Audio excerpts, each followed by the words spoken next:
Hello everyone, कैसे हैं आप सब। आई होप आप सब अच्छे होंगे और हम हमारी स्टोरी की शुरुआत करते हैं नफ़रत से मोहब्बत का एपिसोड 2। ये सभी लोग जो है वो कॉटेज में पहुंच गए थे। हर एक चीज़ कॉटेज में अवेलेबल थी। Living room, open kitchen, 4 bedroom, music practice room और पीछे एक बड़ी सी बालकनी। प्रीत धीरे धीरे बालकनी तक गई। हवा उसके चेहरे को छू के जा रही थी। उसने सामने देखा, बालकनी के बिल्कुल सामने वही बड़ा सा मेंशन नजर आ रहा था। प्रीत कुछ पल उसे देखती रही और फिर स्माइल करते हुए अंदर आई। अब कॉटेज रूम में पहले जैसी शांति नहीं थी। विवान जोर से चिल्लाया, मेरा चार्जर कहाँ गया। अर्नब ने सोफे में लेटे लेटे जवाब दिया, जैसे तेरा दिमाग गुम गया है वैसे चार्जर भी गुम गया है। मेघा ने हंसते हुए कहा, तुम दोनों पहले दिन ही शुरू हो गए। प्रीत उनसे कहती है, बस करो तुम लोग, कल से रिहर्सल शुरू करने हैं। तुम लोगों को सॉन्ग्स याद करने हैं, WWE नहीं खेलना। तो रिया ने कॉफ़ी लेते हुए कहा, प्रीत सही कह रही है। अब अर्नब ने हाथ जोड़ते हुए कहा, देखो प्रिंसिपल मैम फिर शुरू हो गई। प्रीत ने हंसते हुए कहा, प्रिंसिपल नहीं, बस तुम लोगों की अक्ल संभाल लेती हो। सब लोग हंस रहे थे। विवान कहता है, यार मुझे तो अभी भी यकीन नहीं हो रहा है कि ये कॉटेज कितना बड़ा है। तभी अर्नब कहता है, यकीन की तो बात ही मत करो यार। अब यहाँ यकीन ही नहीं हो रहा कि कल सुबह जल्दी उठना पड़ेगा, और यकीन करते ही मेरी खुशी ख़त्म हो रही है। तभी मेघा कहती है, तुम्हारी खुशी वैसे भी 5 मिनट की ही होती है, बिल्कुल मेरी सैलरी की तरह। सब हंस रहे थे। प्रीत चुपचाप उन्हें देख के स्माइल कर रही थी। प्रीत कहती है, मैं कुछ देर शांति में रहना चाहती हूँ, बालकनी में जा रही हूँ। और वो बालकनी में जाकर बैठ जाती है। उसकी नज़र फिर उसी घर पे गई। पूरे घर में अंधेरा था, बस ऊपर के हिस्से में थोड़ी सी रोशनी थी। उसने धीरे से खुद से कहा, कौन रहता होगा यहाँ। तभी उस घर का मेन गेट खुला। एक ब्लैक कार अंदर आई। प्रीत की नज़रें वहीं थी। तभी गाड़ी का गेट ओपन हुआ। उस गाड़ी से आसी बाहर आई। उसके बाद सहर। आसी उससे कुछ बात कर रही थी, लेकिन सहर उसकी बात सुने बिना ही घर के अंदर की तरफ चली गई। यहाँ प्रीत ने जैसे ही उसे देखा, वो कहती है, ये तो वही लड़की है। उसके दिमाग में फिर कॉन्फ्रेंस हॉल का सेंस आया। तभी उसे रिया ने आवाज़ दी। तब वो अंदर चली गई।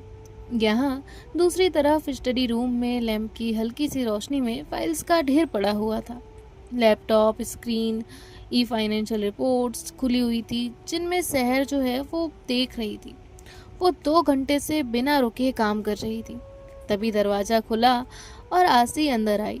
उसके हाथ में खाने की प्लेट थी। वो कहती है, आज तुम फिर डिनर स्किप कर रही हो ना। तो सहर कहती है, भूख नहीं है। तभी आसी कहती है, मैं रोज़ यही सुनती हूँ। तो सहर कहती है, आदत हो जानी चाहिए थी। तभी आसी कहती है, सहर तुम एक मशीन बनती जा रही हो, जैसे कोई रोबोट। तो सहर कहती है, अच्छा है, मशीन को दर्द नहीं होता, totally emotionless, I like it. आसी के फेस पे उदासी थी। वो कहती है, ठीक है, खाना मत खाओ, कॉफ़ी भिजवाती हूँ। सहर कहती है, कोई नीड नहीं है। तो आसी कहती है, फिर सिगरेट पियोगी। तो सहर कहती है, वो मेरी चॉइस है। आसी ने एक गहरी सांस ली और कहा, एक दिन ना तुम खुद से हार जाओगी। और वो वहाँ से चली गई। सहर पे उसकी बात का कोई इफेक्ट नहीं था। उसने सिगरेट निकाली, लाइटर जलाया और स्टडी रूम की बालकनी का दरवाज़ा खोला। ठंडी हवा चल रही थी और दूर कहीं उस हवा के साथ किसी गिटार की हल्की धुन सुनाई दे रही थी। सहर ने बालकनी से बाहर देखा। उसके लिए बस वो एक शोर था, इससे ज़्यादा कुछ नहीं। वो सिगरेट पीती हुई फिर अंदर आई और गेट बंद कर दिया। अब ये रात ऐसे ही चली जाती है। सुबह के 7 बज रहे थे और कॉटेज नंबर 1 में अफरा तफरी मची हुई थी। मेघा कहती है, विवान कल ही बोला था अलार्म लगा देना। विवान कहता है, मैंने लगाया था। मेघा कहती है, बजा क्यों नहीं। विवान कहता है, बजा था लेकिन मैंने सपने में बंद कर दिया। अर्नब कहता है, वाह, टैलेंट तो देखो आदमी का, रियलिटी में नहीं सपने में भी स्नूज कर देता है। विवान ने पिलो उठाया और सीधे अर्नब के सर पर मारा। तभी रिया कहती है, तुम दोनों कब बड़े होगे? अर्नब कहता है, जिस दिन नील स्माइल करेगा। सबकी नज़र नील पे गई। वो बेचारा चुपचाप बैठे अपना ब्रेकफास्ट कर रहा था। वो उनकी तरफ बिना देखे कहता है, इम्पॉसिबल। तब भी प्रीत वहाँ आती है और कहती है, बस करो, आज पहला दिन है रिहर्सल्स का और लेट हुए तो पहले ही दिन इम्प्रेशन खराब हो जाएगा। अर्नब कहता है, मैडम जी आप टेंशन बहुत लेती हैं। तभी प्रीत कहती है, ऐसा नहीं है, बस वक्त की कदर करती हूँ। अब ये लोग यहाँ से निकल जाते हैं। कुछ देर बाद कंपनी पहुँच जाते हैं। तभी वहाँ जो कोऑर्डिनेटर थी, ये लोग उनके पास जाते हैं। वो कहती हैं, Preet and team, studio 5 reporting, time sharp 9। और हाँ, ध्यान रखिए लेट रिपोर्टिंग टॉलरेट नहीं होगी। जिसके बाद ये लोग कहते हैं, ओके। अब वहीं दूसरी तरफ सहर अपने केबिन में बैठी हुई थी। उसके सामने आज का शेड्यूल था, एक के बाद एक मीटिंग्स। तभी आसी आती है और कहती है, आज आर्टिस्ट का पहला रिहर्सल है, तुम देखोगी नहीं? तो सहर कहती है, नो। आसी कहती है, क्यों? सहर कहती है, क्योंकि उसके लिए मेंटोर्स हैं। तभी आसी कहती है, कभी कभी ओनर को भी नीचे जाना चाहिए। सहर कहती है, हर काम मैं करूँगी तो एम्प्लॉइज सैलरी किस बात की लेते हैं? तभी आसी कहती है, तुम्हारे पास हर सवाल का जवाब है ना? सहर कहती है, सवाल सही होना चाहिए। आसी कहती है, कुछ नहीं हो सकता। और वो वहाँ से बाहर आ जाती है। अब यहाँ म्यूजिक कोच पूछते हैं, रेडी प्रीत? और उसके दोस्तों ने एक दूसरे को देखते हुए कहा, यस। ये सिर्फ रिहर्सल नहीं थी, ये उनकी कामयाबी की पहली सीढ़ी थी। म्यूज़िक स्टार्ट हो जाता है। रिहर्सल को लगभग 1 घंटा हो चुका था। म्यूज़िक कोच आदित्य ने कहा, इस बार इमोशंस पे ध्यान देना। और फिर म्यूजिक स्टार्ट हुआ। प्रीत ने सॉन्ग स्टार्ट किया। अब कुछ देर बाद गाना ख़त्म हुआ। आदित्य कहता है, गुड, लेकिन तुम लोग गाना गा रहे हो, उसे फील नहीं कर रहे। आदित्य प्रीत से कहता है, तुम्हारी आवाज़ बहुत अच्छी है, लेकिन आवाज़ से पहले एहसास पहुंचना चाहिए। जब तक तुम लिरिक्स महसूस नहीं करोगी, सुनने वाला भी नहीं करेगा। प्रीत कहती है, आई विल इम्प्रूव सर। दूसरी तरफ सहर एक मीटिंग ख़त्म करके कॉरिडोर में चल रही थी। उसके पीछे 2 मैनेजर्स और एक लीगल एडवाइज़र था। वहीं दूसरी तरफ प्रीत अपने दोस्तों के साथ बात कर रही थी। तभी एक स्टाफ मेंबर वहां आया और बोला, प्रीत कौन है यहाँ? तो प्रीत कहती है, मैं हूँ। वो कहता है, कोच आदित्य ने आपको कॉन्फ्रेंस रूम में बुलाया है। अभी तो प्रीत हैरानी से अपने दोस्तों की तरफ देखने लगी। अर्नब कहता है, क्यों बुलाया होगा यार? विवान कहता है, प्रीत पहले दिन ही सुपरस्टार बन गई, ऐसा लगता है। तो प्रीत कहती है, पागल, मैं आती हूँ। और ऐसे वो वहाँ से जाती है। आदित्य वहाँ बैठा हुआ था। प्रीत को देखते ही उसने कहा, प्रीत, तुम प्रेशर हैंडल कर सकती हो? प्रीत कहती है, सिचुएशन पर डिपेंड करता है सर। तभी आदित्य कहता है, अच्छा जवाब। अब सुनो, नंबर 1 आना मुश्किल नहीं होता, नंबर 1 पे टिके रहना मुश्किल होता है। और तुम्हारे ग्रुप के लिए एक एडवांटेज है, कल से तुम लोग नॉर्मल रिहर्सल नहीं करोगे, कल से तुम लोग लाइव प्रोजेक्ट रिहर्सल करोगे। प्रीत ने हैरान होकर कहा, लाइव प्रोजेक्ट? आदित्य ने एक फाइल उसे देते हुए कहा, कंपनी के पास एक बहुत बड़ा म्यूजिक प्रोजेक्ट आया है।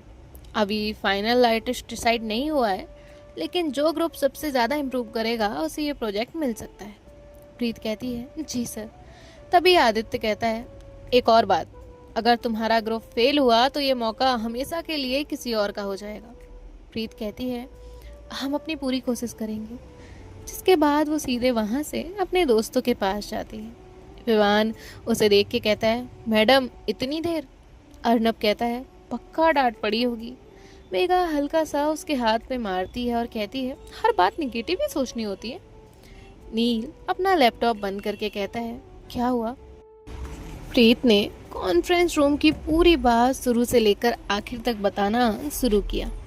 प्रोजेक्ट S15C ग्रुप, 2 हफ्ते की ट्रेनिंग, सब कुछ। तभी विवान कहता है, मतलब अगर हम जीत गए तो कंपनी का सबसे बड़ा प्रोजेक्ट हमें मिल सकता है? तो प्रीत ने कहा, शायद मिल सकता है। तो सब खुश हो जाते हैं। नील कहता है, हम शॉर्ट लिस्ट हुए हैं, सेलेक्ट नहीं। श्रिया कहती है, इसकी बात सही है, 2 हफ्ते में बहुत कुछ बदल सकता है। तभी मेघा कहती है, हम और मेहनत करेंगे। अर्नब कहता है, एक बात कहता हूँ, हम जीते या हारे, पर हम लोगों में से कोई भी एक दूसरे को ब्लेम नहीं करेगा। विवान कहता है, डन। प्रीत कहती है, हम यहाँ सिर्फ जीतने नहीं आए, हम यहाँ अपनी पहचान बनाने आए। इसलिए हर रिहर्सल ऐसे करेंगे जैसे वो हमारा फाइनल परफॉर्मेंस हो। सब एक साथ कहते हैं, डन। जिसके बाद ये लोग तुरंत अपने काम पे लग जाते हैं। अब ऐसे ही कुछ दिन इनके निकल जाते हैं। अब एक दिन सारे ग्रुप्स एक कॉन्फ्रेंस हॉल में थे। प्रीत और उसके दोस्त भी थे। तभी सामने वाले ग्रुप का एक लड़का उनके पास आया और कहा, नए लग रहे हो। अर्नब ने हंस के जवाब दिया, हाँ।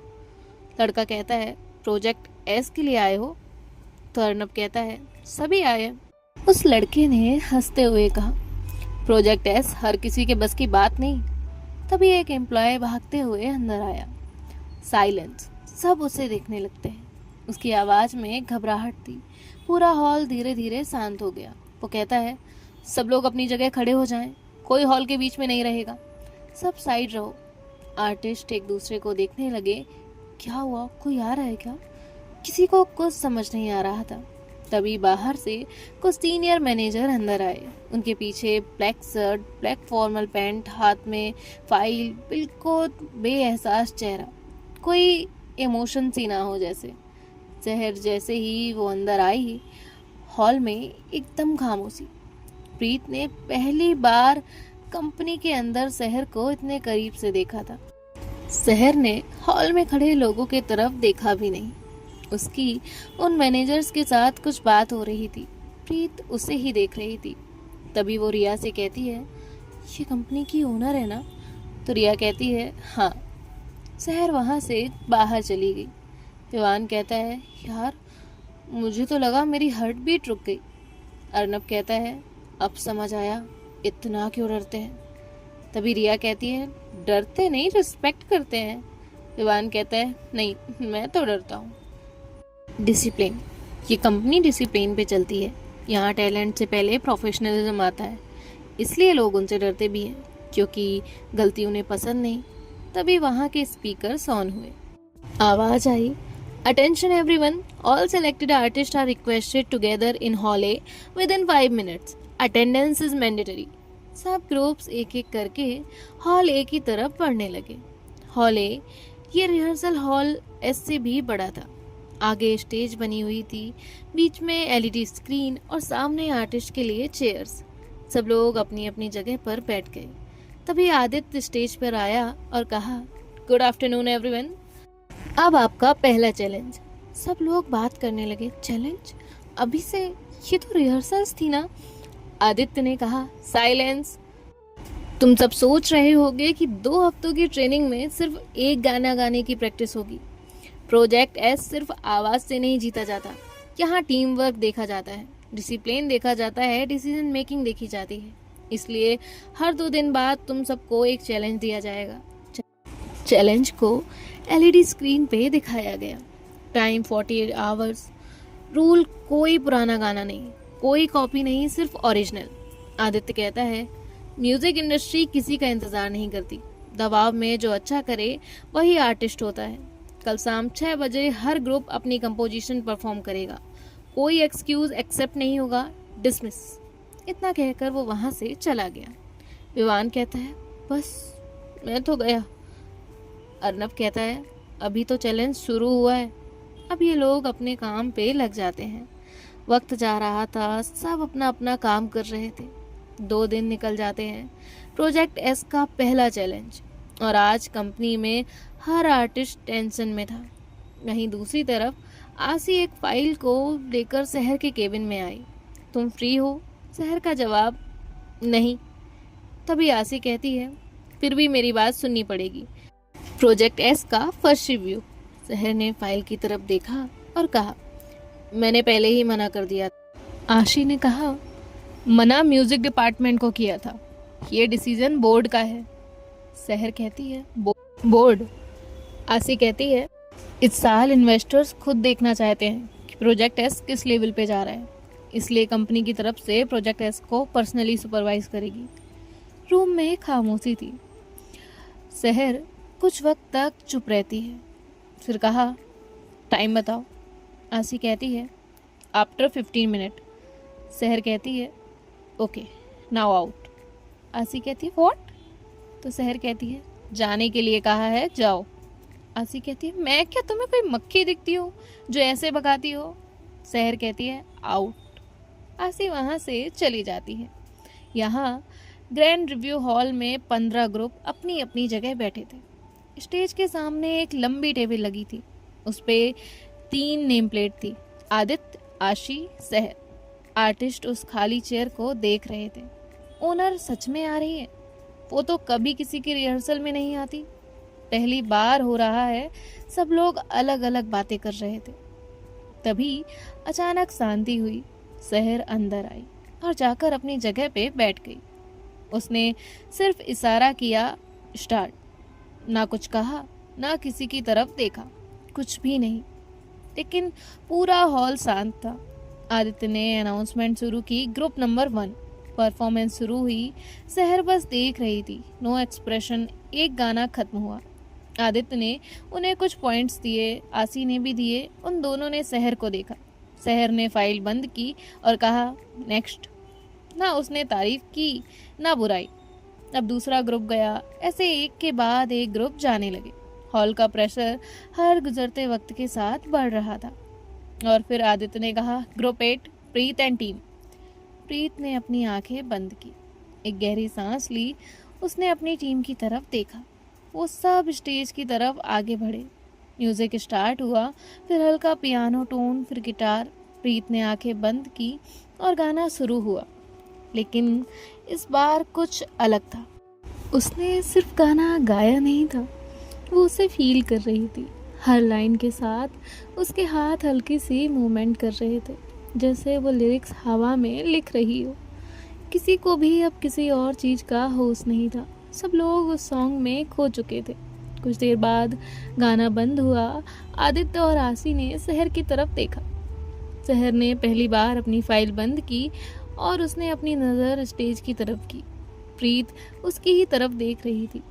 ये पहली बार था जब इन दोनों ने एक ही वक्त देखा था। इवन सहर ने तो आज पहली बार प्रीत की तरफ देखा था।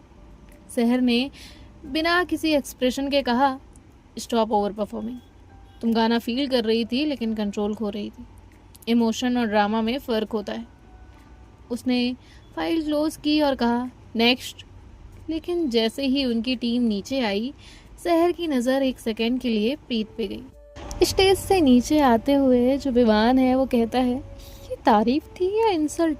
तभी अर्नब कहता है, मुझे तो इंसल्ट ज़्यादा लगी। मेघा कहती है, शांत रहो दोनों। प्रीत उनसे कोई बात नहीं कर रही थी, लेकिन उसके दिमाग में सिर्फ एक बात चल रही थी, स्टॉप ओवर परफॉर्मिंग। और पहली बार उसे किसी की बात थोड़ी बुरी लगी थी, लेकिन वो इतना ध्यान नहीं देती। अब ऑलमोस्ट एक के बाद एक परफॉर्मेंस जो है वो हो चुके थे। कोई अपने रिजल्ट को लेकर स्ट्रेस में था, तो कोई जजेस के कमेंट्स डिस्कस कर रहा था।